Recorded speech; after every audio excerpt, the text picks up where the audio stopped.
Attends, je vais mettre mon...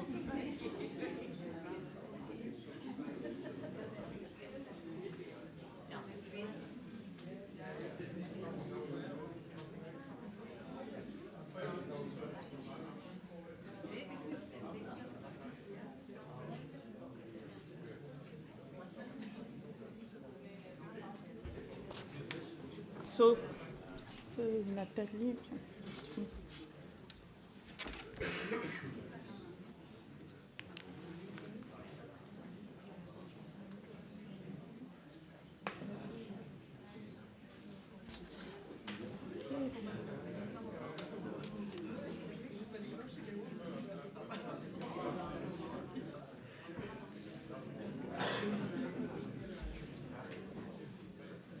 So, we start? I don't know if we have...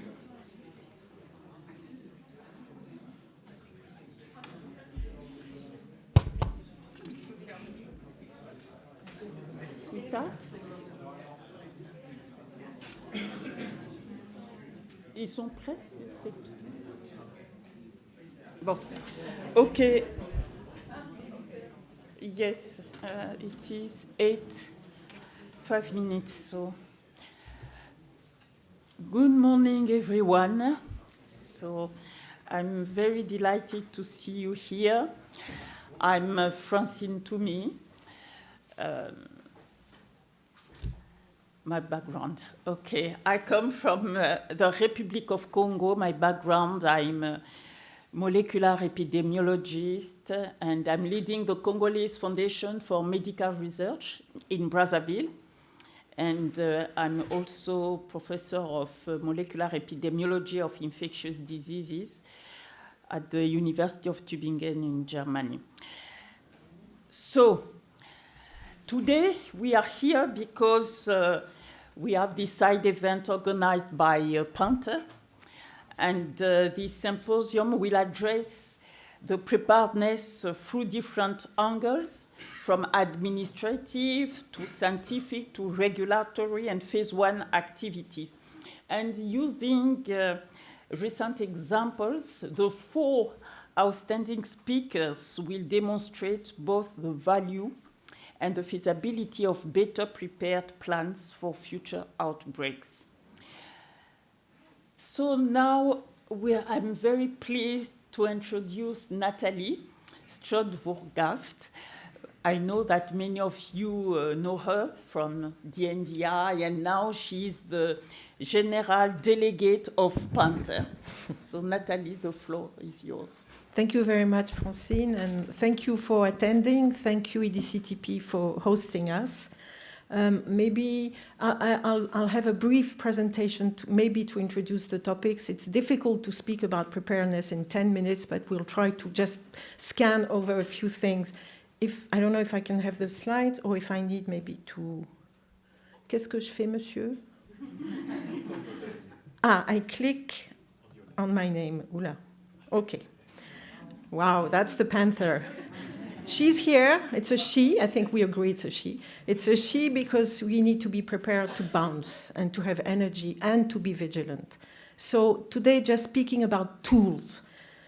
So as a background, what is the need? The need is that if there is an outbreak, no doubt there will be a new outbreak. There are already a lot of outbreaks. We need to have we need to have a quick response. But response will come through research, because most of the time we don't have the tools. And countries which are vulnerable to those outbreaks will need to be prepared and to have the tools. Therefore, the development of these research tools has to be fast-tracked to get there. And this is just an illustration. I think we heard it yesterday on the African continent. There are permanently about 100 events in sub-Saharan Africa and in Northern Africa. So there are events all the time, and they can become outbreaks or sometimes pandemics, and climate change will not help. So we have all collectively learned a lot of lessons after COVID. We can't discuss all of them today. I think the funding, the unaligned funding for African priorities was highlighted by many. The insufficient, I should say, coordination was also highlighted. The inequity in access to tools was mentioned. And of course, the insufficient preparedness was highlighted as well. And that's why we're here. And that's how Panther became how we developed Panther after the work we had done with the NDI and others on COVID. So the way it's organized is that priority setting for diseases that should be prepared for, we should be prepared for, the priority setting should come from political decisions which are at the Africa CDC level, of course, and then the AFRO, the EMRO, WHO offices, and the WHO R&D blueprint. Note that all those institutions are board members of Panther. And then for our activities, we have a set of sort of agnostic core preparedness activities and then very disease-specific research and preparedness. And we are connected through CIRCLE, which is the previous Clinical Research 19 coalition, with a very large range of researchers worldwide, which means that if we have lessons, say we have a protocol that is developed for a disease like CCHF in Africa, it could then be used for Eastern Mediterranean region. So that's the idea. And in terms of being prepared, it was highlighted again by Jean Casseya very recently. The lack of R&D tools was also mentioned in the very recent GPMB report. So everybody agrees that we need to be prepared. The question is how and what do we need? Very simplistically, we need a TPP. Because if we don't know what we think will be something that meets the population needs with a specific event, we might run into a lot of costly research that won't be efficient. So we need to have this public health target product profile, which includes understanding the formulation, which includes cost, etc. We need phase 2 ready vaccines or treatments. Phase 2 ready because at the time of the outbreak, if you have to do your phase 1 to determine the dose, it's too late. And those are the months that we will lose. This is also aligned with the 100 days mission. So 100 days, if you don't have it, you won't make it. And of course, you need access conditions. Access conditions means you understand how the product will be delivered, who will pay, how it will be stored, how it will be made accessible, but you also need to have manufacturing capacity.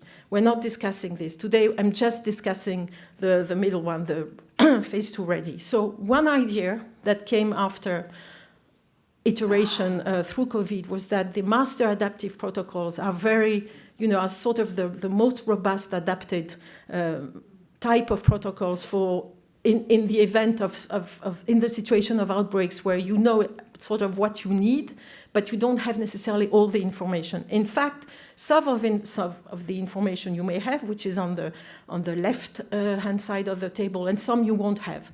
And I think that's work we need to discuss with regulators if they agree, to have sort of pre-approval on those could be syndromic protocols, so respiratory disease. What is it? How you will do your study? Is it open label? Is it double blind? You may already have your comparator. You may not have it. You might have some inclusion criteria selected, but you may not have all the exclusion criteria because they would be related to your investigation medical product. So that's, if we could already have this in place and in different languages, sometimes we lose so much time in translations. So let's do it now. And then you bring either the disease specificity, primary endpoint, or the IMP as an amendment. And you also have country-specific amendments because standard of care can vary, because many other things. But the 2 and 3 can come later. But if we could agree to something of the 1 and we can collectively discuss what should be there, it would be good. Second, very important, is having clinical data. So we need to agree on standards. And we worked in the past with IDO. Isaric has done some of this work. So some people are doing this. It's good. We use this. We collectively use the same. Then we have data sharing agreements, which is so critical for us. And we've learned that we had not shared enough. And that's how new science, because things change during an outbreak. So if you cannot put your data together and see what's happening, it won't be good. And then you need to have the database. But also, we need continuously to scan, of course, drugs and vaccines, which is not what Panther is not doing the discovery, but we are scanning. We need to have partners that develop. It's very central, not what we do, but just wanted to highlight that without having, for the communities, field-adapted, multiplexed diagnostic, it will be very difficult to conduct research for, syndromic diseases. And efforts should be done on this. And we also need to do those phase 1 now, so that we are not facing a difficulty when the outbreak comes, in parallel with using AVAREF type of mechanism to get those, I would say, syndromic protocols approved. So just my almost last slide, to give you an example of Mpox, because Panther started working on Mpox in July of 2022. As you know, the disease is endemic in Africa since the 70s. There was a global outbreak in 2022. And Mpox, at that time monkeypox, was declared as a public health emergency of international concern by the WHO in 22, which resulted in a very new and very good effort from WHO, who convened all stakeholders to agree on a co-master protocol and to develop a TPP with the community. That was done in July of 2022. And what we did was that we just adjusted to fit for the African population, 1 on the statistical approach, 2 on the population, which is a bit different, 3 on the endpoint, because in Africa, the numbers of lesions are not counted the same. There are many more lesions than in what was seen because it's different populations. But other than that, we had everything in place. So that was super good. It's a good example, I think, of how we can work together. AVAREF is now going to examine this MOSA protocol in countries who are at risk. Why? Because those are the countries who have declared cases in 2022, who do not see any more cases now. And we can discuss why they're not seeing those cases. Are they not seeing the cases there because they're not there, or because they're not looking, they don't have the tools? Never mind, we think they should be prepared if there is a new outbreak. So they will examine those countries. The regulators, ethics committees agreed to examine the MOSA protocol this month, together with the 3 countries where we will operate directly the study because there are cases. So you see, that's also a new model, and it takes resources. What I want to say here is that, unfortunately, we didn't have money, and there was no surge funding, which we now saw is part of the new recommendation in this GMP report, which is to have surge funding. Because if something happens, if you've done everything, but you cannot pay the sites, you have nothing to start bringing new PCRs and everything, you're again losing time. And lastly, the good example of Mpox is that the clinical data are shared between different groups who are conducting studies on tecovirimat and on Mpox, with ISARIC, with Oslo University, as well as the epoxy trial, which is run in the in Europe, Unity, which is with ANRS, Brazil, Switzerland, Argentina, and our trial in 10 countries in Africa. We have data sharing agreements in place now, even if we haven't yet started enrolling. We have a database in place, and we also have a global DSMB in place. So to conclude, I think as a community, we all have a mandate to work together and to be better prepared. But it comes with the challenges of taking more risk in investing and taking more risk in doing studies, which at some point, or having, efforts that you may not need to use later on, but it's never for nothing. You always learn from doing things, and it's never for nothing. But still, it can be seen as risk, but we don't think it's a risk. And we can minimize the technical risks by, by preparing TPPs, by having good landscaping of candidates, by advancing them to be phase 2 ready, by having very solid communication with regulators, which is so critical, so difficult, and so important in an emergency situation, by doing all the admin stuff that I didn't mention everything, but financial agreements, having, understanding the budget. Keeping sites warm is something that we can't discuss today, but very critical as well. And by agreeing that collectively we have to work together, not silo ourselves. Thank you very much. That's the end of my presentation.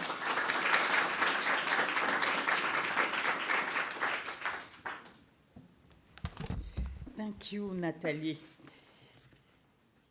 Taking more risk. If you have any burning question to Nathalie, because we will have at the end of the 4 presentation a discussion, a general discussion, but we may take one burning question to Nathalie. If there is one, no? Just ask how can things be funded? Thank you. We have received initial funding from the BMBF that is supporting us, and then so there's activities which are co-funding, like preparedness. As usual, it's the most difficult to get funding for. And then for clinical studies, then there are some calls like the Horizon Europe, which is funding the study. Thank you. Now we listen to Salim Abdullah. He's the Chief Research Scientist of Ifakara Health Institute in Tanzania.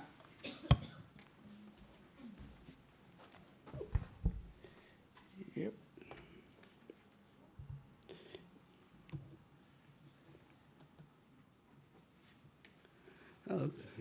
Morning, everyone. Just click on your name. Yo. Was already done. Yeah.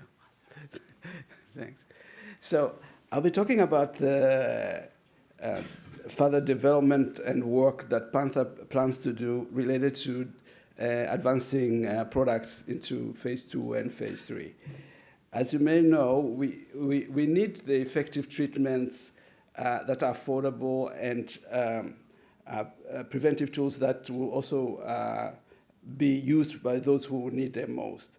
And a robust and rapid evaluation of medicines and vaccines need to be in place in case there is an outbreak. And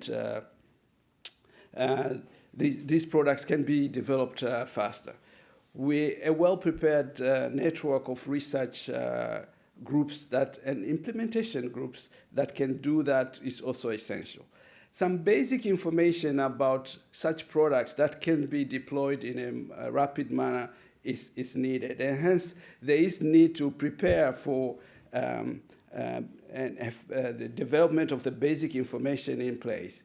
We think at Panther that the synergy between research and preparedness will allow us to be better in responding to the next pandemic when it occurs. We have already an established starting point. We are very pragmatic in saying we should start where there is already some resource there and there is some experience. So Panther is going to leverage on the already work that has been done as part of the anti-COV trial that involved centers in East, West, and also Southern Africa, and did evaluate in an adaptive trial the products for COVID-19.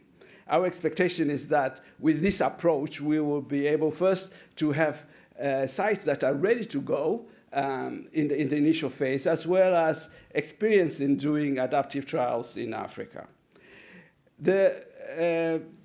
So the Panther thinking is that we would build on existing networked research groups that have already the infrastructure and the skill base, and they have the experience in implementing adaptive trials, and also have established operational, legal, and financial management structures that are needed to be able to foresee this work. There's also some experience in establishing ethics and regulatory frameworks that allowed to move faster in the work. And the idea is for us to implement standard protocols. Natalie has mentioned that there will be work in trying to develop standard protocols that are agreeable by many groups in Africa and have the experience in implementing them. The network teams will allow us to have shared information not only of the procedures, but also later on the results that are found from these activities. We plan to implement phase 2 trials. We need to have phase 2 ready results of some promising products, both repurposed and those who are new chemical entities that have not been properly evaluated, especially in Africa. And as there's been some interest to move the pipeline in a much faster way, we would also invest in improving the phase 1 capability in Africa for both existing products as well as chemical entities, new chemical entities that come online. The need for phase 1, more phase 1 in Africa cannot be more emphasized. I think the insights from the diverse population that we have in Africa is one good reason for investing more for research, clinical research to be done in Africa. I think for those who have an experience in HIV and TB and malaria, they know that the experience of evaluating products in Africa allowed better care to be provided, not only for people in Africa, but also for people who are living outside Africa. And for the phase 1, if we embark on phase 1, we have a promise that it will allow making new innovative products be available in Africa and other areas faster by having more information how the performance of the products in different ethnic populations. At the moment, very few phase 1 trials are being done in Africa. Of course, if you compare that with the vaccines and so on, biologicals, there are many more vaccine phase 1 studies that have been done in Africa, but not on pharmaceutical products. And that is what we want to change and try and improve the number and also the potential for doing phase 1 studies in Africa.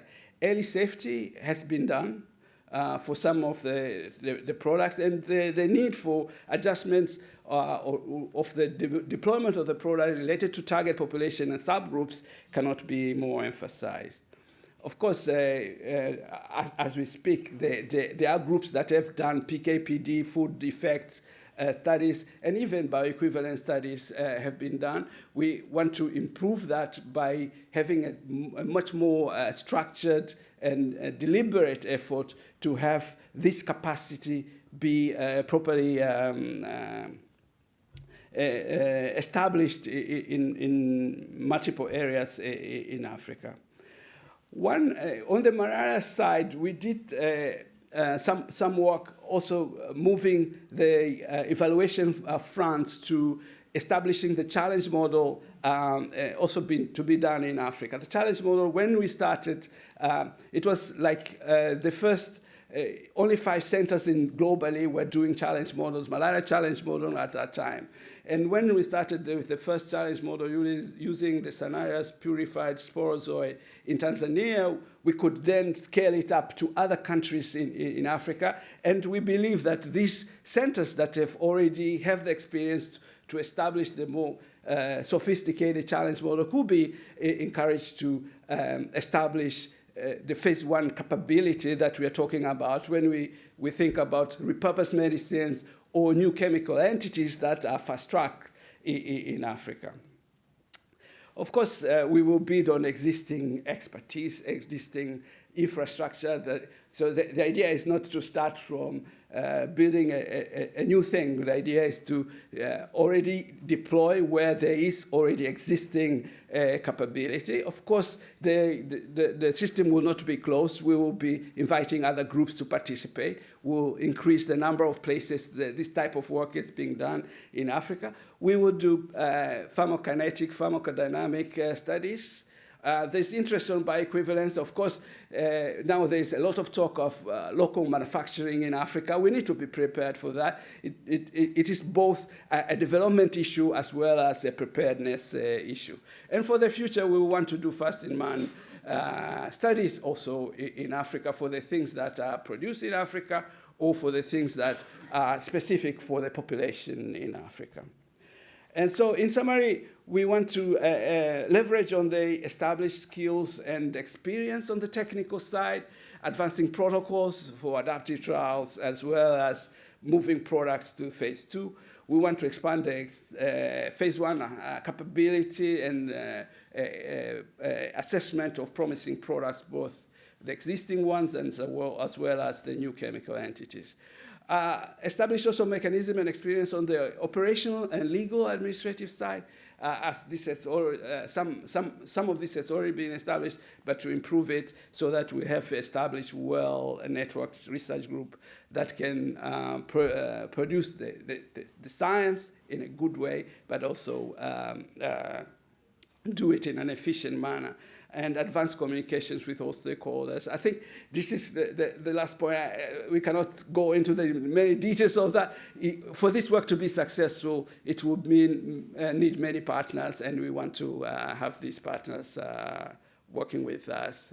Thank you very much.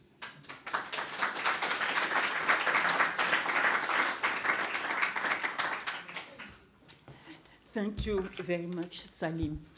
Is there any burning question to Salim? I do not see. No? Just, there is one? Can I quickly, thanks, Salim, for that presentation.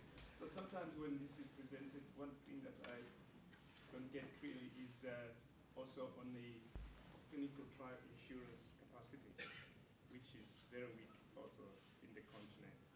And from EDCTP, I can tell you terrible experiences we've gone through, which are also opportunities.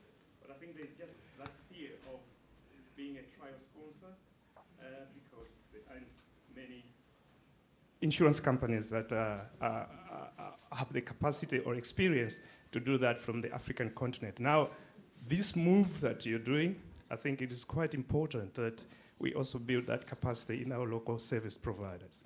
So what's your comment on that? Well, I think you raise a very good point, and definitely in some places the difficulty is more than in others. Where there is some research activity is being implemented in those countries where there is sizable research activity going on, this is, I'm not saying it's not a problem, it is a problem, but it can be overcome. And also, the issue raised is related to the regulations that different countries establish, related to insurance of participants and the litigation risk that is there.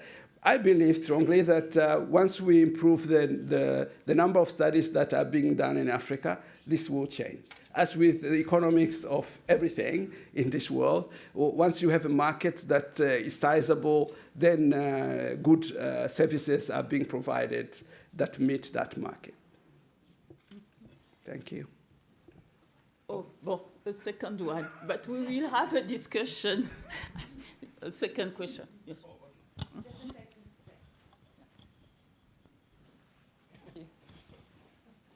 Thank you, Francine, and thank you, Salim. My name is Raji Tajuddin. I work for Africa CDC. I think mine is more of a comment, and you did mention the fact that we need to go into local manufacturing. For us to go into that, we need more of an early phase clinical trial, because for most part of the continent now, we're more of the late phase clinical trial. So I think just to record that there's a lot of political commitment in that space, you know, and we understand the fact that it's not just about preparedness alone, it's also an economic issue. You get it? Because today, when you look at the contribution of the public health or the global health space into our GDP, it stands at around 5%, so we need to move that upwards. Number two, you did emphasize the importance of partnership. You know, I think that is critical. We know that on the continent, whether we like it or not, the capacity might be there, but we need a lot of resources. So again, we have so many partners in the room, and speaking on behalf of African Union, I think it's just calling on all partners, you know, as part of our new public health order that emphasize the importance of respected, action-oriented partnership. Thank you. Thank you very much. I just remember to add that we will not try and reinvent the wheel. I think there is already some activity with a lot of other partners, with MMV, for example, DNDi, from our group that are trying to establish the phase 1 capability in Africa. We would work with these partners and others. So I concur, it will be a partnership. We're not trying to do this on ourselves. Many thanks. Thank you, Salim. So now we will listen to Dr. Bernard Ogutu, who is the director of Creates Strathmore University and Kemari in Kenya. I forgot to mention something important. Myself, Salim, Abdullah, Bernard, and of course, Nathalie are member of Panther. We are all Panther.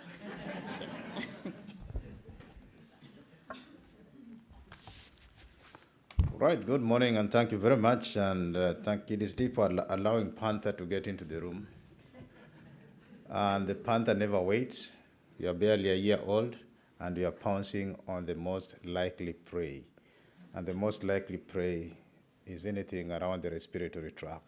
And that's why we are going possibly to talk to you about what we were thinking of to do around flu, which is the good old friend and the nasty as well.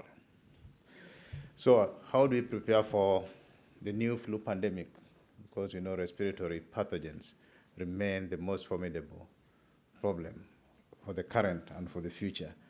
We might be recovering from COVID, but I think we are just possibly getting ready for another resurgence, who knows? And we know that most of this has been the most devastating pandemics have been respiratory pathogens. And flu is the most frequently reported pathogen that has caused most of these pandemics. And even in the 20th century, we already had 4.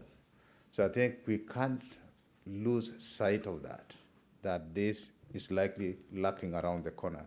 And what should we do?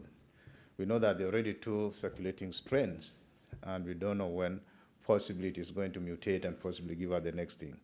And we know that in the sub-Saharan Africa, the burden of disease is unknown, because either we are not testing it or we are not looking for it. And the airway is very nice and very open, and it takes anything that floats in the air. So the comorbidity is one of the things that possibly we have not looked through, and this is something that we know is very rife that we are going to have. If we are going to have a pandemic flu, we are going to have another pathogen coming along with it. We are not yet done with the different strains of COVID, and anything that we are going to do will be layered on that, and how would we really handle that? So we know that most people who will have the symptoms or possibly have the disease might not have symptoms, and they might not be getting to healthcare facilities. We have no access of knowing where they are, testing them, and not determining how much they are going to spread the disease. And these are some of the things that we need to check. And the comorbidity modulation of the immune system that is going to happen. These are some of the things that we need to start thinking of during these breaks that we have from one pandemic to the other. And we know that we are seeing a lot of zoonotic diseases jumping from the animals and also going to human beings. And most of us are trying to do unusual things, getting to areas that possibly we should not be getting into in terms of innovation, technology, and development. So we need possibly start understanding the development of products for flu, especially targeting the seasonal flu, as a precursor of possibly how we'll handle a pandemic flu when that occurs. And I think we've not been good at doing that. And also, we have to make sure that we are looking at this in terms of the occurrence as comorbidity rather than a single disease at any given time. I think the focus has been, if we are looking at flu, we look at flu and assuming that it is happening in isolation. But I think this is not going to be the case, that we need to start looking at it, and also if we are likely looking at COVID at the same time. And when we are developing the target profile for any of these diseases, that we have to contextualize it in the area we are going to work in. How does it behave? What are the health system issues? And where do we want the studies to happen? And what do we have, the linkages and possibly. But that we cannot possibly try to do this in isolation in a tower somewhere and hope that we'll parachute it in and it will work. And I think we have really to start looking at this in a very different dynamics. And how are we going to look at these products? Because the main thing is that, and this we saw very well with COVID-19, we had all sorts of products, all sorts of claims. None of them turned out to have antiviral activity. The anti-COVID ran, but we still couldn't put a finger on what works or what doesn't work. Then we need to start look at what are these entities that possibly might just be as supportive care acting on the immune modulation that is going to be a main driver for any respiratory pathogen. And I think these are some of the things that we can look at ahead of time and possibly start seeing what are the best ways of possibly evaluating these products. So we want more or less look at the framework of what has happened with the other platforms that we used before, be it anti-COV, REMAP-CAP or LANT-COV, just to see whether those might be the ideal platforms, possibly how to test these new compounds and possibly, and also be able to evaluate multiple treatments at the same time or options, and also look at them, whether do we want to do it sequentially or we want to do them in parallel, because I think not one will fit different circumstances, and we need to have the option of running both sequential and multiple treatment evaluation. And supportive care is not something that we can't possibly leave alone, and what is going to be part of the standard care, and what can be accepted as possibly placebo. Because if you're talking of placebo in severely ill patients, it's a totally different story. Or we are talking of possibly a treatment that is thought to work and possibly use it as placebo, because some of them might not even have a standard of care. This was quite a big issue during COVID, and as most of us say, possibly almost 60% of some of the trials during the COVID outbreak had design issues. And I think this is the reality that we have to agree to, and we don't want to go back to those dark days, and I think it's something that we learned. And we want to make sure that we have some platform trials that would allow us to basically to randomize patients and possibly look across multiple pathogens at the same time and see how the outcomes are. Because this is the true reality on the ground, and we can't run away from it. And I think these are some of the contextual issues that we now need to start thinking of ahead of time to see how we are going to embed this in the future trials. So we need to look at what are the outcomes. Will we rely on viral outcomes, or are they going to be clinical outcomes? It depends on who you talk to in the room. If you're talking to a public health person, he only wants to see clinical outcomes. If you're talking to a politician, they want to see healthy people. The viral issue is purely scientific for you, and they don't want to. So, but what are the regulators saying? And I think these are some of the issues that we need possibly to make sure that we really distinguish and see what are the regulators going to ask for at the end of the day when they want to approve these commodities that are. Yeah, so we can look at symptom resolution, whether it is viral clearance or oxygen saturation.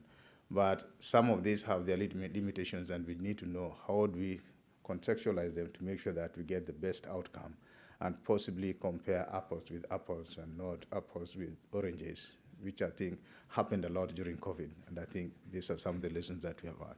So we know that viral shedding becomes a tool for public health outcomes that they really want to know, are we off the virus? And I think just some of the things that we want to see, but they become exploratory. And how you get what are your exploratory outcomes and possibly secondary outcomes that have a clinical relevance for different stakeholders. And what was not done well is the matrix for long-term impact of some of these outbreaks. We are still struggling with definitions of what is long COVID, secondary or tertiary complications, comorbidities, and I think we really not put our hands clearly on what it is, but I think these are some of the definitions that we need to engage and have a consensus around them for ease of comparing and also ease of making decisions for the regulators and even for those who want to put their resources on the ground.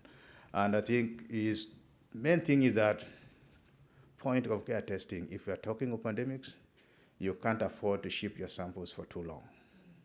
You're not going to send them to a central lab. How do we start working on point of care testing tools that will enable us to possibly do trials during a pandemic or during outbreaks at community level? We don't want to move patients. The more we move them, the best way we are fueling the pandemic and possibly fueling the outbreak. And I think these are some of the things that we have to deal with possibly. And are we able to get pan-diagnostic tools? Nobody thought we would use PCR as a diagnostic tool till COVID hit the ground.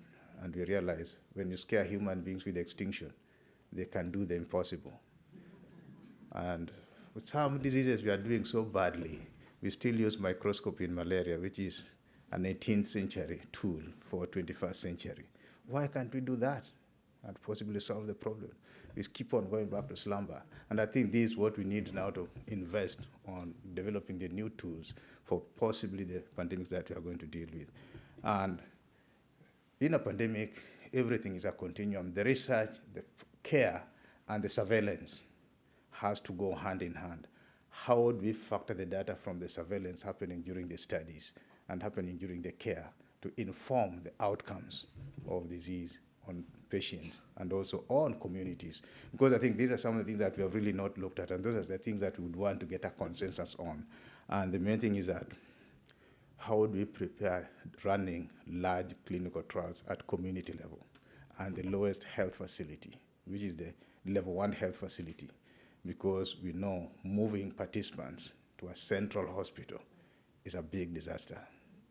The health workers don't want to be at that risk. How would we empower the communities and the health system to make sure that this can be done and they are prepared possibly to get this done at community level? So with everything, the fun comes in the number of contours you have to take care of, or else science becomes boring. So we need to make sure that the current molecules might not meet the TTP that possibly we are working on. And I think we need to agree on what it is going to be. And the current trials on flu, none of them possibly is happening in Africa. How do we start domesticating those and possibly getting them into the continent? Understanding the disease burden is something that we need to start investing in. We know that possibly the global surveillance that happened in the last 2 decades came to an end, and nobody is putting money into it. So we are just going to deal with a black box that will not know what is in it. And I think these are some of the realities that we need to possibly face. Finalize the TPP so that at least we have a framework to work with. And this where Panther has ventured in and possibly working with stakeholders to get this. Building consensus is the most critical thing, because we are in new waters and we need to chatter it properly and possibly get a consensus on what we can do and make sure. We have to de-risk and risk resources. Who is ready for that? Or we want to risk public health. We need to decide, is it the public health or the resources that we want to risk? And I think these are some of the things that we need to know where we want to put our money. And this is not going to be not a one-man show. we are as a family. The time for private sector to develop products is long gone. And the time for the government to think they are regulators and waiting for products to register them is long gone. All of us have to be at the table. All of us have to make the decision together to decide, do we want to save ourselves? And we want to develop these tools so that nobody is caught unawares and that we can move as fast as we moved with COVID and even move faster, better, in a much more orderly manner. And I think this just develop products in an unusual way that we have not been used before. And none of us likes change, but the change is coming on us because we have messed the globe, so we have to take care of it. Thank you.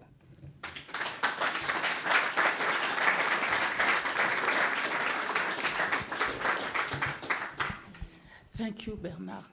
We have time for one quick question. Sorry, I have the light, so I do not see. There's no... Okay.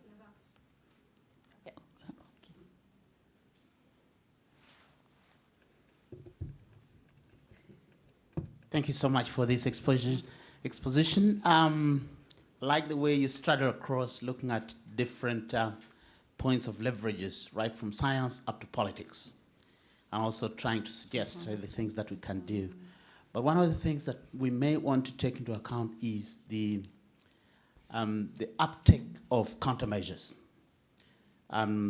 Specifically, we've seen what has happened during the last, the COVID outbreak, where there's been a lot of vaccine hesitancy due to all sorts of things.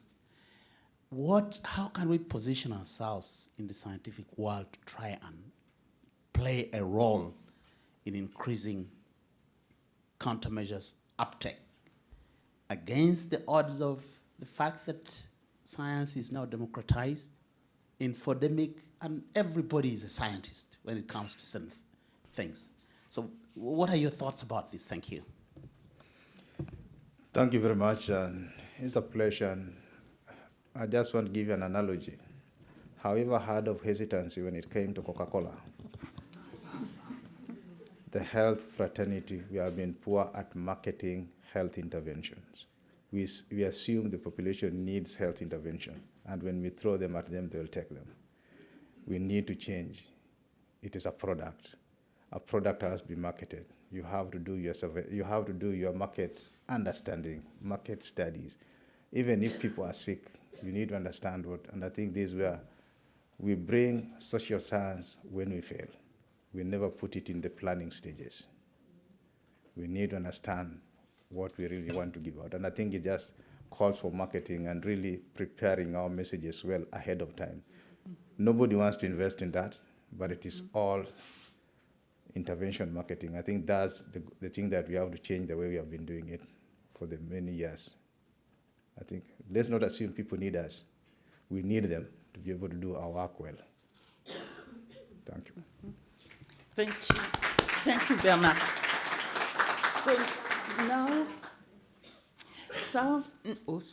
So now we will listen to the last outstanding speaker, Margaret Ndomondo Sigonda.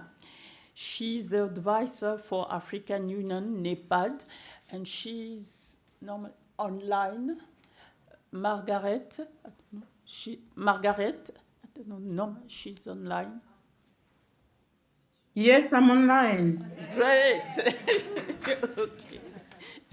Okay. Good morning. Good morning, everyone. As Francine introduced me, my name is Margaret Ndomondo Sigonda. I used to work for the AUD and NEPAD until recently. Now I serve as an advisor to the African Medicines Regulatory Harmonization Initiative, but also the takeoff of the African Medicines Agency. And I'm also serving as a member of the Panther board. And I'm so happy to be here. I'm not sure if my presentation is going to be projected.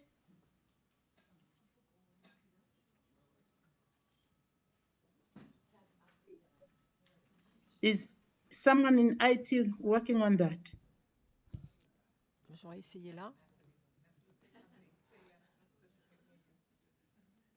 Or am I supposed to present myself? And I can share my screen.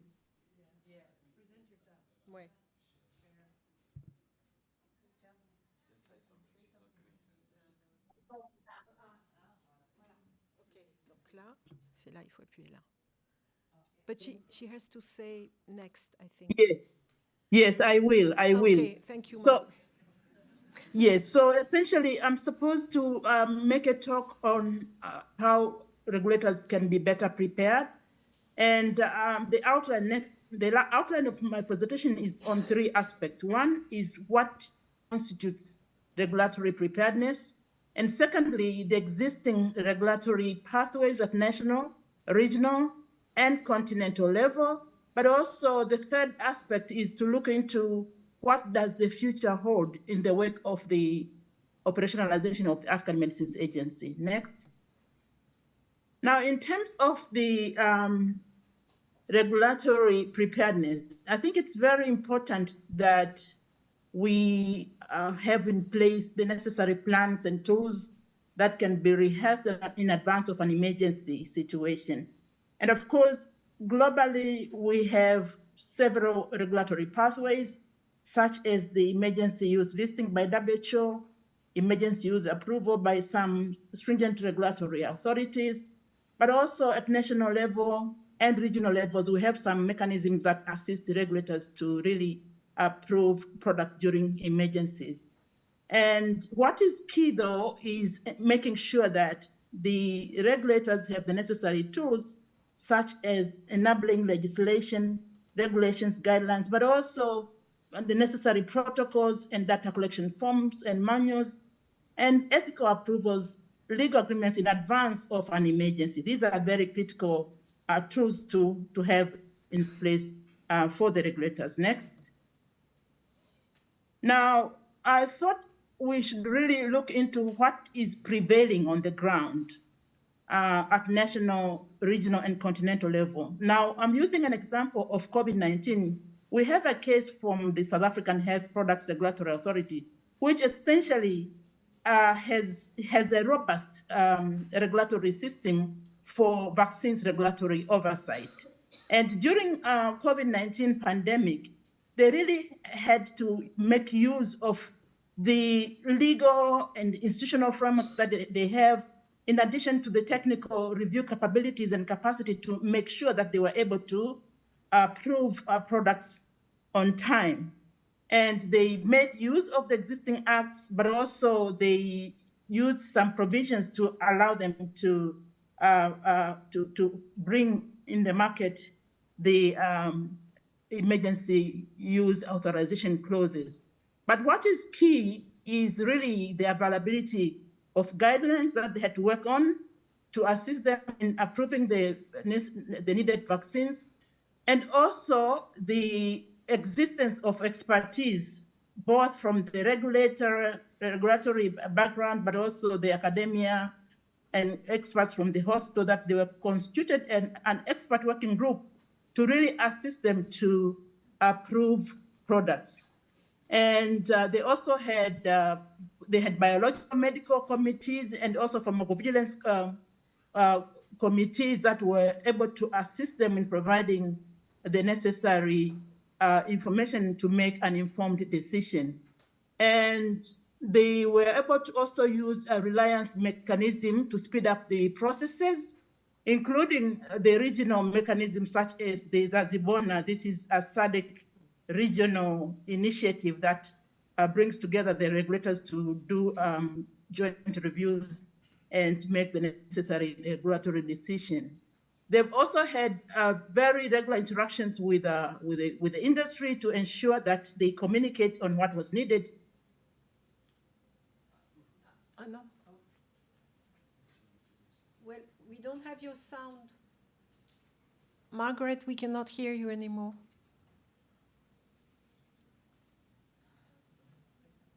Maybe if you try again. Oops. Oh là là.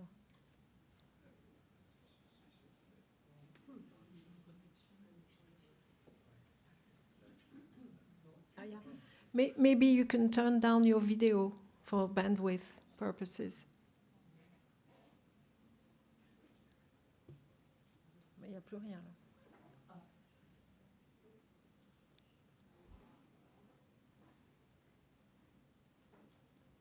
Ah, we can see you. So, Margaret, can you hear me?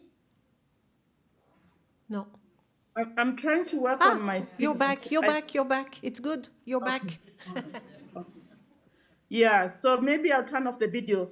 Yeah, And so yeah. I was actually alluding to what had happened in South Africa during COVID-19 emergency. Of course, the issue was how the systems were working to assist them in approving the products on time and making sure that there is interaction and follow-up of, safety of the products, and eventually making sure that, the products were introduced.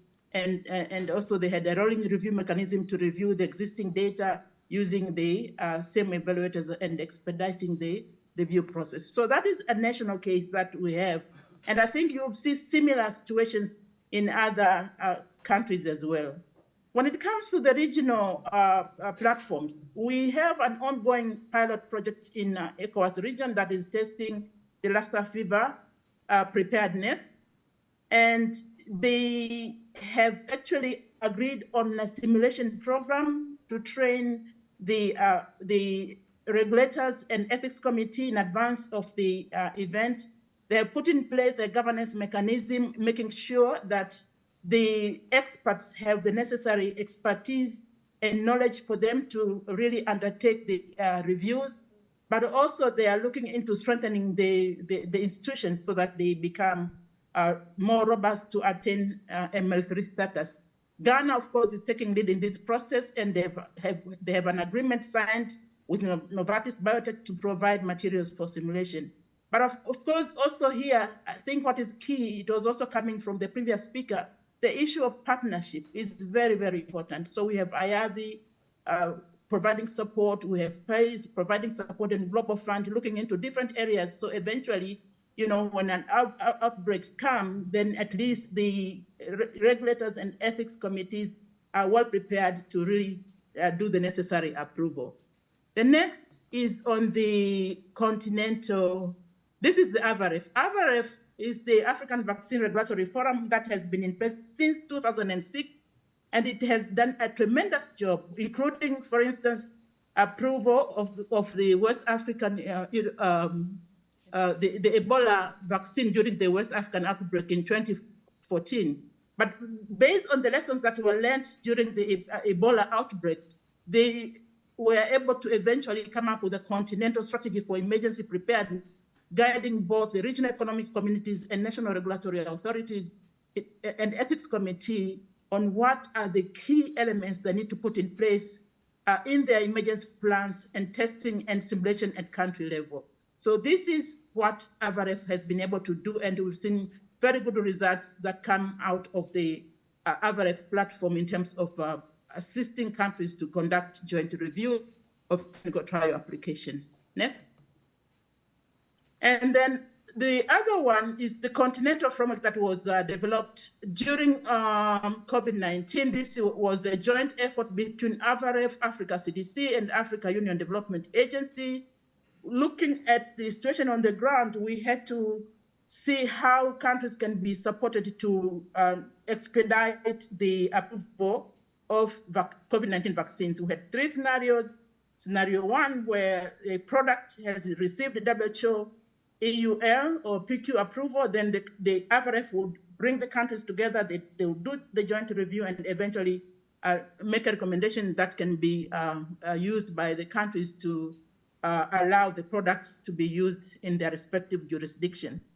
Scenario two was where the vaccines become available that they have received approval from either one or two stringent regulatory authorities such as US FDA and EMA. So the procedure was more or less like the first scenario where countries were allowed to use a recommendation from AVAREF after the review process by the experts in their respective jurisdictions. And then scenario three is where the vaccines became available that have neither received the approval from WHO-PQ or WHO-EUL or even SRAs, and therefore the countries were advised to leverage on existing collaboration among countries, and information sharing was to be done through the existing regional platforms such as Zazipona, East African Community, and ECOWAS. And that proved to be very useful platforms to assist countries to expedite the approval. Next. So now, having said that, I think we need to look into what does the future hold in the work of the operationalization of the African Medicines Agency. I think it's very important to know that for AMA to be strong, we require strong national regulatory agencies and strong ethics committee, especially for conducting phase 1 and phase 2 studies on the continent. Given the fact that we are moving into local production, we want to advance research and development, and therefore there's need to ensure that we have the necessary capacity to really bring the products on the market on time. And the need for collaboration can never be overemphasized. And I think here it's very important that there has to be collaboration between research networks and regulatory harmonization platforms to facilitate review processes, especially clinical data development stage. But also, I think it's very important to underscore the fact that most of the countries' national regulatory agencies, around 65% of them, they don't have the capacity at all. We have at least 6 that have robust regulatory processes when it comes to clinical trial oversight. I think we need to leverage on that and see how they can help others to really have a system that would expedite approval during emergency situations. Next. And then this is going to be my last slide, essentially saying that, yes, the regulators can be better prepared using the existing structures and tools. We may have to review the strength and existing ethics committee capacities and make sure that we make use of the available expertise to advance clinical trials, especially phase 1 and phase 2. But also we need to build on the existing pathways that I mentioned before. We need to have guidelines. We need to have expedited procedures and protocols, adaptive clinical study protocols, but also the emergency use authorization guidance. They are very, very important. We may need to revise the AU guidance on COVID-19 vaccines and also the average strategy for emergency use so that they can take into account the prevailing needs of the continent. We may want to learn from ECOWAS on Lassa fever vaccine development projects that can be scaled up to other RECs and eventually through the African Medicines Agency, depending on the disease in question that we want to address. But other areas that we may want to focus on, again, is to really invest on the reliance mechanism, the reliance models, where those NRAs or ethics committees with limited capacity can rely on those that have some level of capacity. We need to have dedicated task force for emergency preparedness and response. We need to conduct regular risk assessment and scenario setting exercises and drills in advance of an emergency.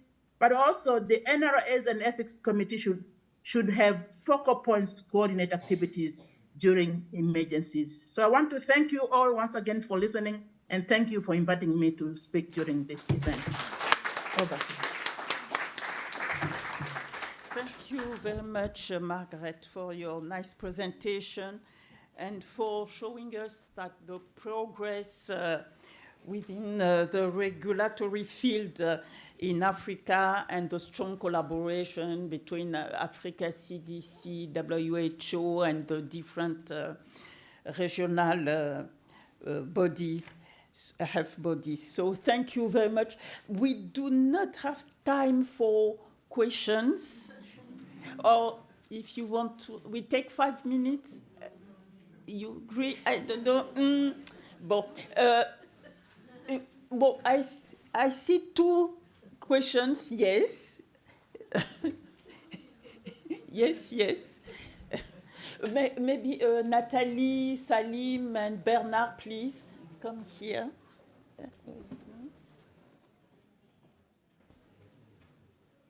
So as you're getting seated, I'll save time and just start asking my question. My name is Ethel Makila, and I work with IAVI. And my question is to probably Salim and Dr. Francine. The mention of partnerships and engaging people who are conducting clinical trials has come up. So I'd like to ask for clarity on what are the ways in which product developers like IRV that is working in emerging infectious diseases and has already clinical trials expertise and experience in strengthening clinical trials expertise even in the phase 1 level, what are the opportunities or what is Panther's call to action for us? I'm not sure I understood correctly the question. My understanding is that there are many stakeholders that are establishing capacity in Africa to do trials. And the groups that are doing work in Africa, we tend to know them because of the publications that come from these groups.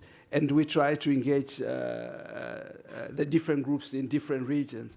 As a starting point, we'll try to be more pragmatic and have a few centers in each of the sub-regions of Africa as a starting point. And as with many initiatives, it is a coalition of the willing and the able.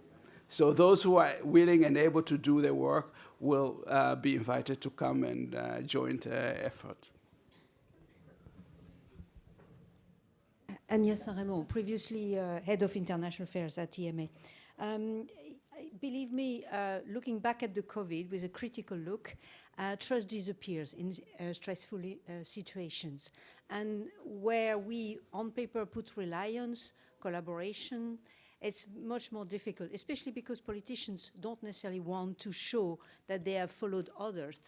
And so how are we going to ensure that the ethics committee are ready for your, Natalie, for your draft protocols? I don't remember the name you used. For that they are actually going to speed up the process, because looking back, industry was fast in doing vaccine trials, but the solidarity trial came weeks later and was in a way delayed and not as useful as it should. It lacked also regulatory approval, which was a big weakness. And at the end, we need to make sure that industry is on board with these trials, because they will provide most of the products, and that they will share information, because secrecy, so-called confidential information, is really preventing people from working together. Thank you very much. Maybe, Margaret, I don't know if you want to respond. I can start, or you can start, because it's a question for, building trust with regulators. I think you would be better placed if Margaret is here. Would you like? I'm here. Yeah. I'm here. I think I can respond to the industry engagement and the need to be on board to share information. I'll give you an example of what happened in the SADC region during COVID-19. We had a situation where, some companies, they sent applications directly to countries, and the countries did not have the relevant capacity for them to do the reviews. And they had wanted to rely on the regional processes. And the requirement was that for them to do that, they have to have a consent from the industry for information to be shared. And essentially, most of the companies did refuse for the products to be reviewed at a regional level. So eventually, we ended up having to just assist a country,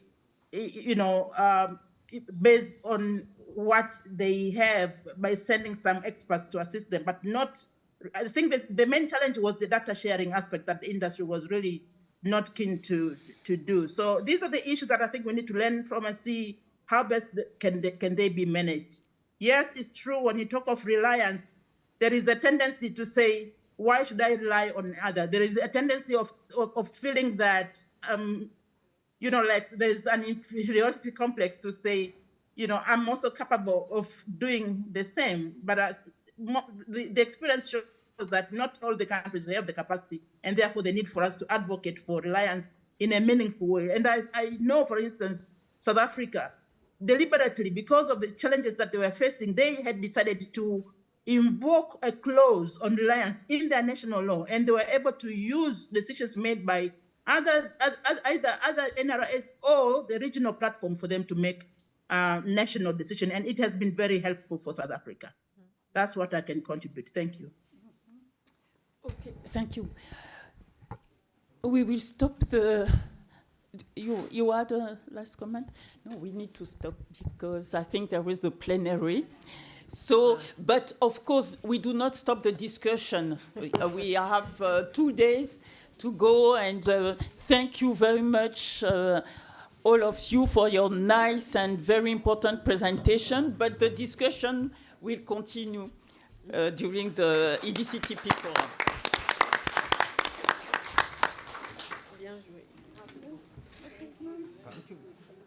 Thank you. Bye-bye. Oh, bye-bye, Margaret. Bye-bye. Bye-bye.